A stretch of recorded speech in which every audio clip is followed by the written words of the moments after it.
Do you think meditation is just about relaxation, better sleep, stress relief? Think again. While these are some of the most common benefits people seek and often find from meditation, there is a far deeper potential waiting beneath the surface. Transcendental Meditation, known as TM, is one of the most widely practiced forms of meditation in the modern world. Many approach it hoping for a break from stress, a tool to enhance productivity, or a method to sharpen their focus. But this is only the tip of the iceberg. TM, when fully embraced, holds the potential to shatter the boundaries of your ego and open the door to a profound awakening. Yet, in a world obsessed with results and optimization, many use TM as an upgraded sleeping pill. They treat it as just another life hack, squeezed between gym sessions and productivity apps, hoping for a calmer mind or a better night's sleep.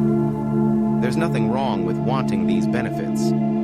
But to stop there is to miss the point entirely. Most TM practitioners today, whether consciously or not, approach meditation with an agenda: to be more productive, to have less stress, or to boost performance. The motivation is outward, about gaining something or fixing a deficiency. And yes, meditation can certainly provide these benefits. But when meditation is used solely as a tool for performance, it becomes something superficial, another item on a self-improvement checklist. It's like using the wisdom of Buddhism to sell a multi-level marketing scheme. You might harness a powerful tradition, but for shallow, self-serving ends. The true purpose of meditation is not just to feel better within the same limiting patterns, but to see through those very patterns. Transcendental meditation works in a unique way. The core practice is deceptively simple, silently repeating a mantra, allowing the mind to settle naturally beyond thought. This isn't about fighting thoughts or striving for emptiness. Instead, the mantra acts as a gentle anchor, guiding attention inward. Over time, with regular practice, the mind may slip below the surface of everyday thinking, beyond the constant narration of, "I am meditating," "I am thinking," or "I am relaxing." In these rare moments, something remarkable can happen. You may touch a state beyond identity itself. This is where TM intersects with ancient spiritual wisdom. In Buddhism, there is the concept of no self, anatta, the recognition that what we call a self is just a bundle of habits, memories, and fleeting sensations. Beneath the chatter of the mind, beneath the endless stories we tell ourselves, lies pure awareness. It is an awareness that does not cling to any identity, that does not label itself as the meditator or the achiever. In this space, the boundaries of ego can begin to dissolve. It's important to note that enlightenment is not a goal to be checked off a list. In the Buddhist tradition, the more you grasp for awakening, the farther away it seems to recede. Enlightenment is not a prize to be won, but a byproduct of letting go. When meditation is approached with non-attachment, without seeking, without striving, the mind becomes naturally clear. Insights arise not because you force them, but because you stop getting in your own way. There is an old saying, "Those who meditate to become a Buddha will never awaken. Those who let go of trying will see their true nature." The paradox is that as long as you are striving to become something, you remain caught in the web of identity. But when you let go, when you stop trying to control the outcome, the possibility of true awakening reveals itself. Let's talk about what this looks like in real life. One practitioner shared their experience after 6 months of consistent TM practice. At first, they approached meditation like everyone else, hoping to relax, to de-stress, to improve their mental clarity. But as the months passed, they noticed something unexpected. The real calm didn't come from silencing every thought or achieving some blissful state. Instead, it came from the quiet realization that the self, the inner voice constantly narrating, worrying, planning, was just noise. The thoughts still arose, but they no longer held the same power. The identification with the thinker had started to dissolve. This kind of shift can be unsettling at first. If you've spent your whole life believing that your thoughts and your inner voice are you, what happens when that identification falls away? For some, it's a liberation. For others, it can feel like stepping into the unknown. But in this spaciousness, there is a deep and unshakable peace. A peace that is not dependent on circumstances, not tied to any achievement or external validation. It raises a provocative question. Do we still need temples and scriptures, elaborate rituals and philosophies, if silence itself can show us the truth? If, by simply sitting with ourselves and letting go, we can encounter the essence of who we are, what is the role of tradition? For some, the structures of religion and philosophy are guideposts, supporting the journey.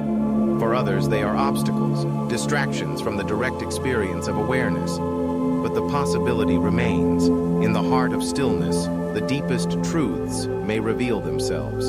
So, what does this mean for your own practice? TM is a tool, and like any tool, its impact depends on how you use it. You can approach it as a way to relax, to feel a bit better, to take the edge off a stressful day.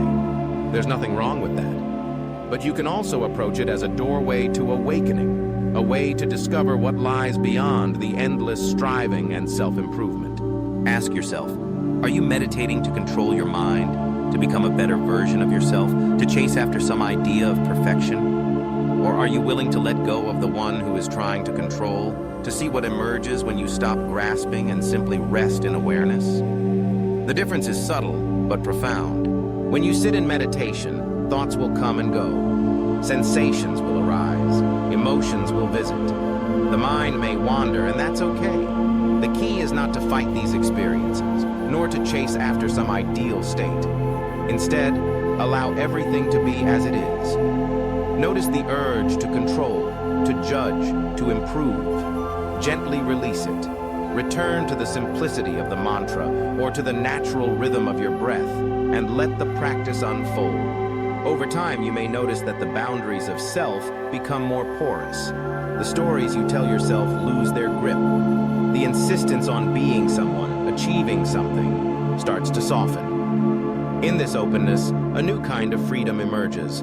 Not the freedom to have everything you want, but the freedom to be at peace no matter what arises. This is the heart of true meditation. Not a quest for self-improvement, but a path of self-transcendence. Not a way to become someone else, but a way to see that the someone you thought you were was never as solid as it seemed. The world will continue to offer distractions. There will always be new techniques, new promises, new ways to optimize your life. But the invitation of meditation is timeless. To pause, to turn inward, and to discover for yourself what lies beyond the noise. So next time you sit down to meditate, ask yourself, what am I really seeking? Am I using this practice to escape discomfort, to chase after pleasure, to reinforce my identity? Or am I willing to let go, to surrender even the idea of me sitting here meditating and see what remains? The answers may surprise you. The peace you've been searching for may already be here, waiting to be noticed. The insight you crave may arise not from striving, but from stopping. The awakening you seek may be nothing more and nothing less than the recognition of your own true nature, open, aware, and free. Meditation, at its core, is an invitation to remember who you are beyond the roles you play, beyond the thoughts you think, beyond the stories you tell.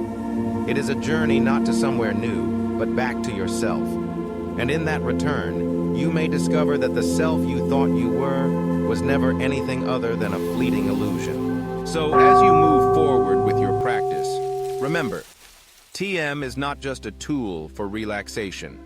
It is a mirror, reflecting back the truth of who you are. You can use it to calm the mind, or you can use it to wake up. The choice is yours, but the possibilities are far greater than you may have imagined. Are you willing to take the leap? To move beyond the surface benefits and explore the depths of your own being? Are you meditating to control the mind, or to let go of the one trying to control it? Only you can answer